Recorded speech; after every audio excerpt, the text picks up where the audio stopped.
Bueno, habíamos quedado en que habían diezmado a las Fuerzas Armadas, habían destruido el Estado de Derecho y derrocaron un gobierno constitucional.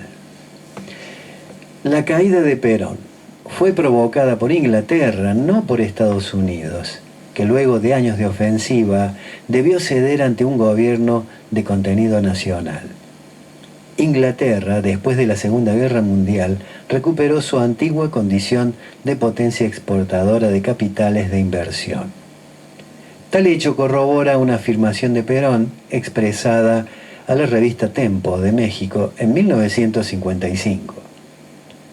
Decía lo siguiente: el consejero comercial inglés en Buenos Aires declaró un día con extrema franqueza que cualquier esfuerzo cumplido por quienquiera que fuese para asegurar la producción petrolera argentina sería considerado en Londres como un atentado a los intereses británicos. Los hechos posteriores a 1955, con la entrega de nuestra riqueza a Inglaterra y Estados Unidos en condiciones financieras, lo demuestran fehacientemente. Al consumar la desaparición del Estado de Derecho y de su gobierno constitucional, las juntas militares se adjudicaron la suma de los poderes públicos. Con esto el proceso impuso un silencio mordaza.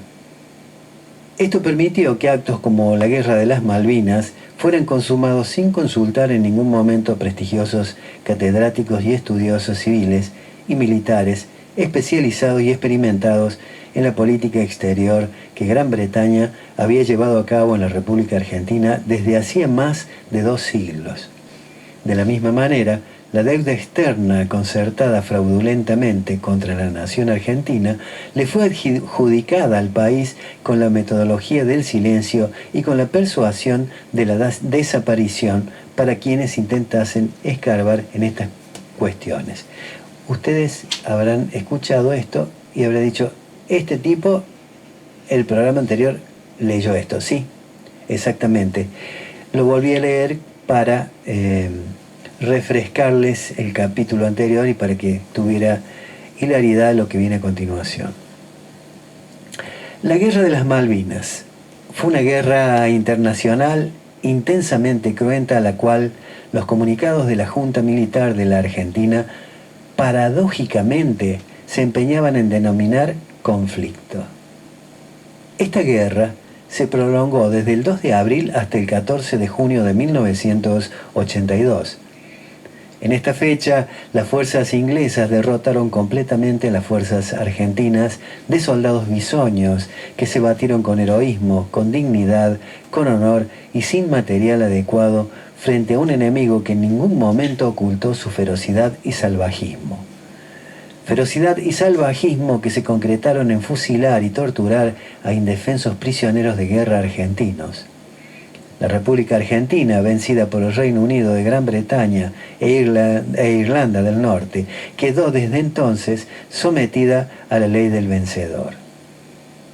Vencer a la República Argentina en la Guerra de Malvinas era el hecho internacional que Gran Bretaña necesitaba para imponernos los tratados de Madrid del 15 de febrero de 1990, de Londres del 11 de diciembre de 1990, ratificado por Ley 24.184, y para que se firmara el Tratado de Washington con los Estados Unidos del 14 de noviembre de 1991, ratificado por Ley 24.124. Sin guerra previa no había causa para los tratados de paz, que tienen términos tan leoninos como los que impuso a Alemania el Tratado de Versalles de 1918. Bueno, esto es un breve resumen de lo que leímos el programa anterior. Ahora vamos a lo nuevo.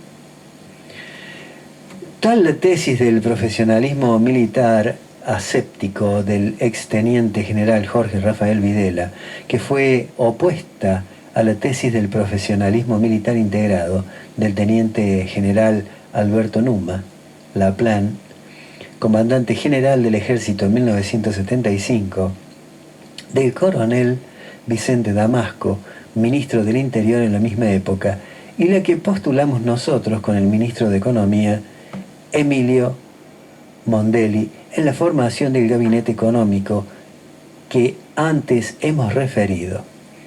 En el profesionalismo militar integrado, el rol de las Fuerzas Armadas como sistematizadoras de la fuerza de los argentinos permite la existencia y el funcionamiento de un Estado de Derecho argentino. En ese Estado de Derecho argentino, la defensa permanente del patrimonio de la nación argentina y del desarrollo de la economía argentina a través de medios argentinos y para los argentinos es la finalidad constante e inmodificable de las fuerzas del pensamiento político y de las Fuerzas Armadas. Esto no es teoría, es normatividad constitucional establecida y vigente, aunque no aplicada, que se halla en el Estatuto Constitucional Económico del 9 de diciembre de 1853, sancionado por el Congreso General Constituyente de ese año y que integra el texto constitucional del 1 de mayo de 1853, por todos conocido. Las Fuerzas Armadas y los partidos políticos actuales no pueden desempeñar el papel miserable e hipócrita de custodiar el despojo y el saqueo del país para que su pueblo perezca y para que, a través de una involución demográfica, la nación argentina desaparezca. Esta no es una premonición, es una realidad cruda y arrolladora que continúa inalterable. En una nación argentina condenada a desaparecer, el monumento a la genialidad creadora que fue el misil Cóndor II no tenía razón de existir.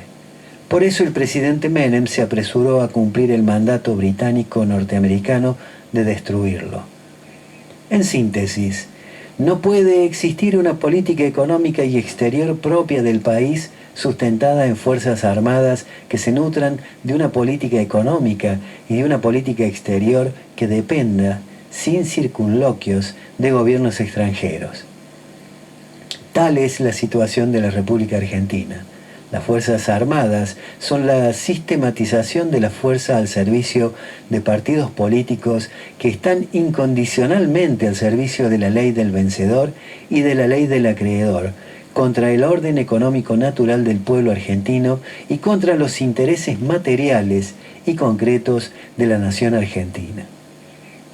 Como la primera ley de la historia es no atreverse a escribir nada falso ni a ocultar nada verdadero, conforme a la magistral enseñanza de ese gran pontífice de la Iglesia Católica que fue León XIII, corresponde destacar dos aspectos positivos de la gestión del presidente Raúl Alfonsín.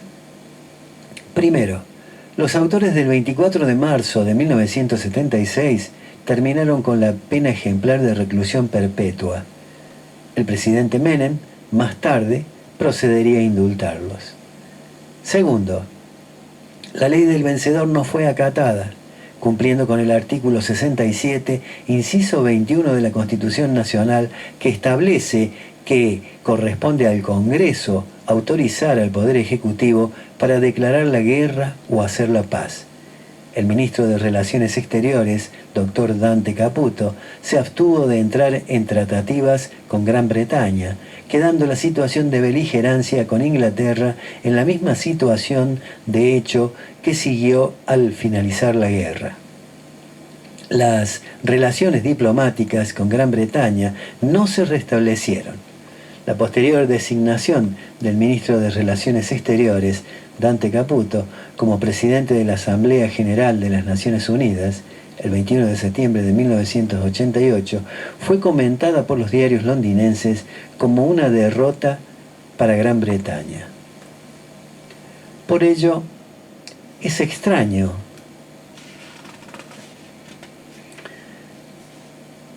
la Nación, 22 de septiembre de 1988, en la página 2, la elección de Dante Caputo, ministro de Relaciones Exteriores argentino, al cargo de presidente de la Asamblea General de las Naciones Unidas, es considerada una derrota para Gran Bretaña por los diarios londinenses. The Times, diario conservador inglés por excelencia, afirma que esta victoria promoverá la imagen argentina en el escenario mundial.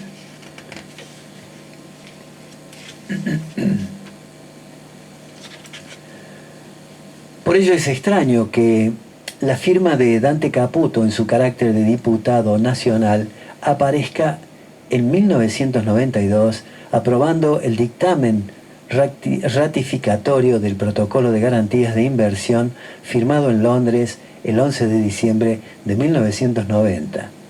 Un evidente cambio de posición.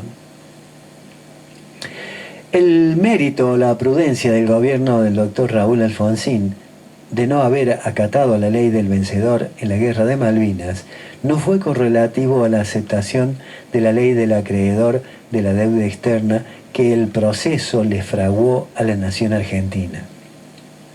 La deuda externa y el fraude gigantesco que la hizo posible y que se haya suficientemente acreditado en la causa número 14.467 del Juzgado Nacional de Primera Instancia en lo Criminal y Correccional número 2, Secretaría número 6 de la Capital Federal, no solo no se sancionó, sino que siguió trepando a cifras siderales, las que al 8 de julio de 1989, fecha en la cual asumió el expresidente Carlos Saúl Menem, superaban los 60.000 millones de dólares.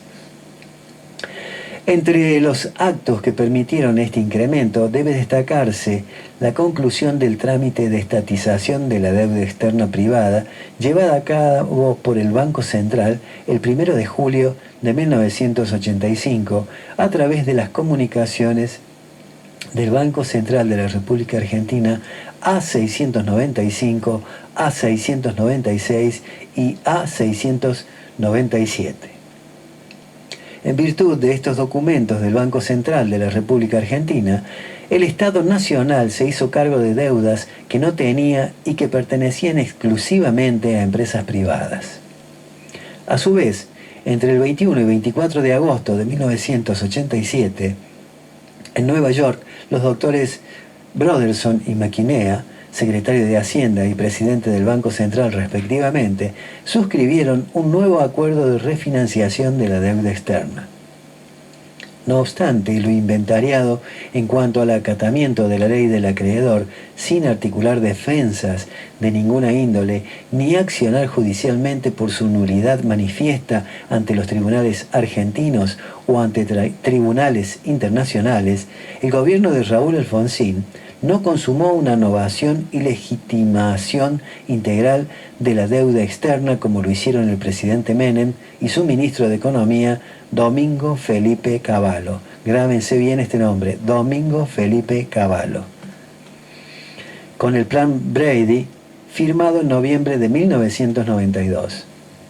Hemos tenido que efectuar esta reseña forzosa de los hechos y actos acaecidos desde el 24 de febrero de 1976 hasta el 8 de julio de 1989, para que el oyente tenga una información rigurosa y precisa de la Argentina actual, y para que pueda apreciar las consecuencias de las convenciones anglo-argentinas firmadas en Madrid el 15 de febrero y en Londres el 11 de diciembre de 1990. Con estos documentos, más lo referido en este estudio preliminar, el quehacer político de todos los ciudadanos argentinos ha de realizarse sobre una categoría de conocimientos totalmente nuevos, completamente distinto a los adjetivos calificativos huecos con los que se ha intentado justificar el atroz proceso, a la inocua democracia que le sucedió y al inicuo primer mundo anglosajón que gobierna actualmente la República Argentina y que, caso único en el mundo, ha conquistado un país de 3 millones de kilómetros cuadrados y de, en este momento, más de 44 millones de habitantes sin disparar un solo tiro. A la vista y paciencia de los recolectores de votos civiles y de los inveterados golpistas militares. La desinformación en que se tiene sumido el pueblo argentino es el arma más poderosa que emplea ahora el invasor para hacer irreversible su conquista económica y para consolidar el país tributario sin derecho alguno en que nos ha transformado. La situación es trágica para el futuro de cada uno de los argentinos porque el conquistador quiere el territorio conquistado libre de ocupantes, es decir, sin intrusos. Y aquí somos intrusos de 15 a 20 millones de argentinos que quedamos afuera de la Argentina anglicanizada. Vittorio Orsi, subsecretario de Planeamiento del Ministerio de Economía, así lo reconoció sin ambajes en el discurso del año 1992. Por todo esto, ¿no es este un estudio jurídico-económico más para integrar la copiosa y no difundida bibliografía sobre la ecuación anglo-argentina, sino un ensayo escrito con la premisa angustiante de tratar de impedir que el pueblo argentino siga sin saber de qué se trata e ignorando lo que le espera, conforme lo precisaba con toda exactitud el doctor Horacio Aragón, arquetipo de un argentino silenciado por conocer y enseñar con verdad y con talento? ¿Qué tal? Muy bueno, ¿eh? Lo dejamos ahí, sí, y continuamos, sí, el lunes con otra parte desopilante de los tratados de paz por la guerra de las Malvinas, desocupación y hambre para los argentinos. Acá vamos, en el próximo programa vamos a conocer el texto del acuerdo, el Tratado Anglo-Argentino de Madrid, firmado el 15 de febrero de 1990 por Domingo Felipe Cavallo, quien, para mi ver, merece el fusilamiento. Es un traidor a la patria, sí, como muchos tantos. Traidores así. Y ya en esa época, quienes orbitaban también, los Melconian, Sturzenegger, todas esas aves de rapiña que ahora se hacen los santitos y los tenemos ahora. Dejaron tamaño deuda. Exacto. También que estamos pagando. Así es. No, que no se olviden los argentinos, por favor. A no olvidar. Bueno, voy a leer un escrito, digamos, un comentario de Guado de Pedro relacionado al año que se cumple del intento de magnicidio de Cristina. Me parece muy interesante. A un año del intento de magnicidio de Cristina Fernández de Kirchner, no podemos naturalizar una serie de hechos que son preocupantes y que reflejan un verdadero retroceso para el conjunto de los argentinos y las argentinas. De la dolorosa experiencia de la dictadura, aprendimos que el respeto a la vida está por encima de cualquier diferencia. La democracia parte de la premisa de que la violencia política y la eliminación del adversario no es una opción. La democracia está en riesgo. Hay pruebas y evidencias de la vinculación de los responsables materiales de este atentado con sectores de la política vinculados al macrismo. Fue muy llamativo ver la falta de repudio por parte de algunos dirigentes, pero más preocupante es que a un año de lo ocurrido, un poder judicial cada vez más opaco y desprestigiado no le haya explicado a los argentinos y a las argentinas qué pasó y quiénes fueron los responsables. Si la vicepresidenta en ejercicio y 2 veces presidenta de la Nación no puede esperar que se esclarezca ni más ni menos que el intento de su asesinato, ¿qué puede esperar de la justicia el resto de la sociedad? Buena pregunta, realmente, porque de este intento de magnicidio estaban bastante claras las cosas, ¿no? Me parece que no era tan difícil investigar y sacar totalmente a la luz. Pero bueno, hay cosas que se cubren, lamentablemente en Argentina, que se ocultan, que se tapan, y otras que se persiguen y se dañan. Por ejemplo, el no permitir a Cristina postularse y coartarle la libertad, digamos, proscribirla. Eso es negarle al pueblo el derecho a elección. Exacto, eso es pasarse por el culo al pueblo. Si Realmente. Si ella fuese candidata, el pueblo la elige o no, pero no tienen por qué decidir un poder judicial. Es que, por empezar, ellos saben perfectamente que si ella se postula, les va a ganar sin látigo. Primero. Segundo, es un grano en el Tujes para las grandes empresas, los grandes lobbies, y para algunos políticos. Entonces, era necesario neutralizarla de alguna forma. Si no lo lograban proscribiéndola, y bueno, la iban a matar, como que la intentaron matar, y los 2 disparos fallaron. Y no termina ahí la cosa, porque vos, por ejemplo, para liquidar una nación, ¿qué es lo primero que se hace? Es quitarle la memoria. Exactamente. Se destruyen sus libros, su cultura, su historia, y luego viene alguien y les escribe otros libros, les da otra cultura y les inventa otra historia. Entonces la nación comienza lentamente a olvidar lo que es y lo que ha sido, y el mundo circundante lo olvida aún mucho antes. Indudablemente. Te cambian la historia. Seguro.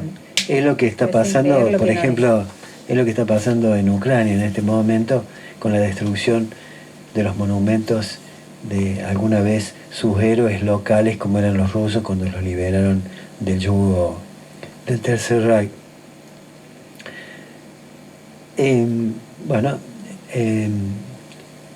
Dicen que en Chile tienen voucher y es perfecto.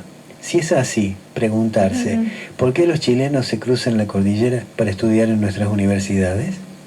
Exactamente. En Chile los pibes entregaron sus ojos por una educación gratuita. Acá no tienen idea de lo que están haciendo si votan a alguien que quiere privatizar la educación. Hay muchos problemas, sí, verdad, pero no se ven locales vacíos ni fábricas cerradas, que eso ya es un punto a favor, sí, para este gobierno. Falta conciencia de clase. ¿Alguna vez viste ricos peleándose por defender a pobres explotados? Yo veo todo el tiempo pobres peleándose por defender a los ricos que los explotan. Ramiro Marra dice que el sistema más justo es el de las administradoras de fondos de pensiones. Acá nosotros los conocimos como AFJP, que tienen Chile, Perú, Colombia y México, donde cuando vos te jubilás tenés una tasa de sustitución. O sea, el porcentaje de lo que cobras en relación a tu sueldo de actividad está entre el 18 y el 22%, mientras que el sistema de reparto asistido de Argentina te paga el 60%. Macri, con la reforma del año 2017, lo había bajado al 40%. Estos muchachos te quieren dar la mitad de lo que te había dado la derecha macrista. Vos, que tenés entre 16 y 29 años, cuando tengas entre 60 y 65, ¿vas a poder vivir con el 20% de lo que querés cobrar ahora? Si los escuchás, no los votás. Escuchalos. Obra en 3 actos, a ver si adivinan. Primer acto, asumo y dolarizo en un día porque tengo organismos internacionales que me respaldan. Segundo acto, dolarizar llevará más de un mandato, 35 años más o menos. Tercer acto, dolarizar depende de lo que pongan los argentinos. ¿Cómo se llama la obra? Sugieran los títulos. Los que se manifestaron en la casa de Cristina Fernández de Kirchner fueron pagados por funcionarios de la ciudad ligados a Milman, según dijo el abogado de Brenda Uliarte. Los dueños de la Argentina y la justicia decidieron asesinar a Cristina, por eso no avanza la investigación y se borran las pruebas. Es lamentable, pero es así. Vamos a algo que dijo Horacio Guaraní, ¿te parece? Ah, sí, después tengo un comentario de Osvaldo Gadban, muy interesante, ¿no? Con Horacio. Horacio Guaraní alguna vez dijo: mi padre era un indio bastante bravo. Claro, trabajaba en el monte con el hacha. Ahí tuvo sus 14 hijos. No tenía tiempo de jugar con nosotros. Además, no tenía ninguna cultura, pobre viejo. Pero los domingos se sentaba en un sillón de esos que se hamacan, que hacía mi madre con el hacha. Ella hacía todos los muebles de la casa. Y se compraba 1 litro de vino. Tomaba y cantaba y acariciaba a mi madre. Y entonces podíamos jugar con él, subirnos a UPA, tocarlo. Cuando fui grande pensé, ¿qué magia tiene el vino capaz de devolverle al hombre la ternura por los hijos, por la compañera, las ganas de cantar? Yo amo el vino porque el obrero, que no puede ir de vacaciones ni tener una casa como la gente, toma un vino, como hacía mi padre, y se reencuentra con él. Por ese día es feliz. El canto está adentro de uno, es lo que te brota cuando sos artista. No es algo que uno maneje. Por eso, planear lo que uno va a cantar es como planear cómo va a ser el amor. Imposible. Solamente los almaceneros del arte piensan lo que van a hacer arriba del escenario. El artista canta, no piensa qué va a cantar. Eso sería para quedar bien, para ganar el aplauso. Los almaceneros, madre mía, buscan el aplauso para ellos triunfar, es que los aplaudan mucho. Un día le pregunté a Eduardo Falú, que es un verdadero artista, ¿cuándo iba a volver a Cosquín?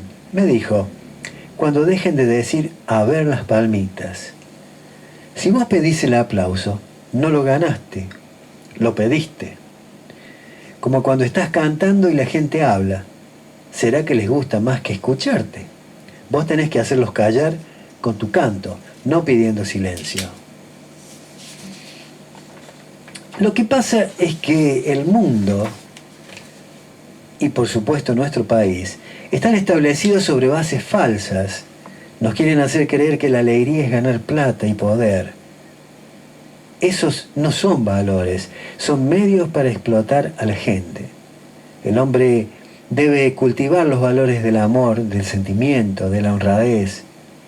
La alegría está en compartir, no en acumular. Mi riqueza y la de mis compatriotas son mis canciones. Por algo los sinvergüenzas que manejan el mundo hacen todo para que cada pueblo olvide sus canciones y así imponerles la propia. Mirá a Estados Unidos, que con sus canciones comerciales socava los sentimientos de otros países. Antes nos hicieron bailar con el boogie boogie, ahora con el rock. Los hacen saltar a los chicos como si fueran monos para que después miren la propia cultura como una cosa miserable y terminen amando la de ella, la de los otros. Lo mismo hacen estos yanquis con el dólar. La música de un pueblo sostiene sus sentimientos. Su hidalguía está en su música. Bueno, vamos a escuchar ahora, muy interesante eso de Horacio Guaraní. Vamos a escuchar ahora a Osvaldo Gadban, que siempre tiene... ¿Qué nos dice la Osvaldo? justa también. Ahí va. Resulta que Victoria Villarroel, la candidata a vicepresidente de Javier Milei, pertenece a un grupo que le ha rendido tributo a lo largo de estos 40 y pico de años a los asesinos, genocidas y ladrones. Nunca nos olvidemos que fue un gobierno de ladrones, de violadores, de todos el gobierno cívico-militar porque estaban los civiles. Ella le iba a visitar a Videla a la cárcel como si fuera a visitar a un abuelito bueno. ¿Qué pasaba en ese gobierno? ¿Qué pasó bajo ese gobierno? Por ejemplo, caían 20 o 30 tipos en medio de la madrugada a la casa de una mujer sola, a la que habían investigado y sabían que estaba sola y no estaba armada, por cierto. Entonces reventaban la puerta, entraban a la casa, la tomaban de los pies, la arrastraban por el piso, le daban algunos golpes por las dudas, la golpeaban y la arrojaban en una unidad militar o en el vagón de un Falcon verde. De ahí se la llevaban a un campo de concentración, donde seguían las golpizas y en infinidad de casos, porque eso está comprobado. Cientos y cientos y cientos de mujeres fueron violadas por esos hijos de mil. Fueron violadas y por supuesto torturadas. Y les hacían saber que una vez que hubieran tenido familia, las iban a asesinar. Y después les iban a robar los hijos a las familias originales y se los iban a vender. A todo ese horror sometieron a miles de mujeres. ¿Qué justifica que hayan hecho eso? Absolutamente nada. Son más de 500 los niños robados. Más de 500. ¿Cómo pueden justificar semejante nivel de horror? Yendo a la cárcel a saludar a esos asesinos como lo han hecho. Y eso es lo que reivindican. Y eso es lo que quieren de nuevo con la Argentina. No tiene nada que ver ni con el comunismo, ni con el socialismo, ni con nada. En primer lugar, son unos sádicos asquerosos. Y unos cobardes. Cobardes, como se rindieron en las Llorias. Cobardes. Y como se rindieron en Puerto Argentino. Cobardes. Con guantes blancos. Limpitos. Con la panza llena así de comer. Hasta champán tenían los jefes, no así los suboficiales y tantos oficiales que fueron valientes defensores de la patria, los mismos que los soldados. Pero estos, que eran los que mandaban, son y serán unos cobardes, porque 30 tipos metiéndose con mujeres embarazadas que ni siquiera un arma tenían, fueron unos cobardes, las violaban, encadenadas, atadas, con los pies atados con alambres de púa. ¿Y saben qué? Hombres violaban también. Cientos y cientos de hombres fueron violados por estos degenerados. Después que se encontraban a la gente, caía un equipo de civiles muy católicos que iban a la iglesia todos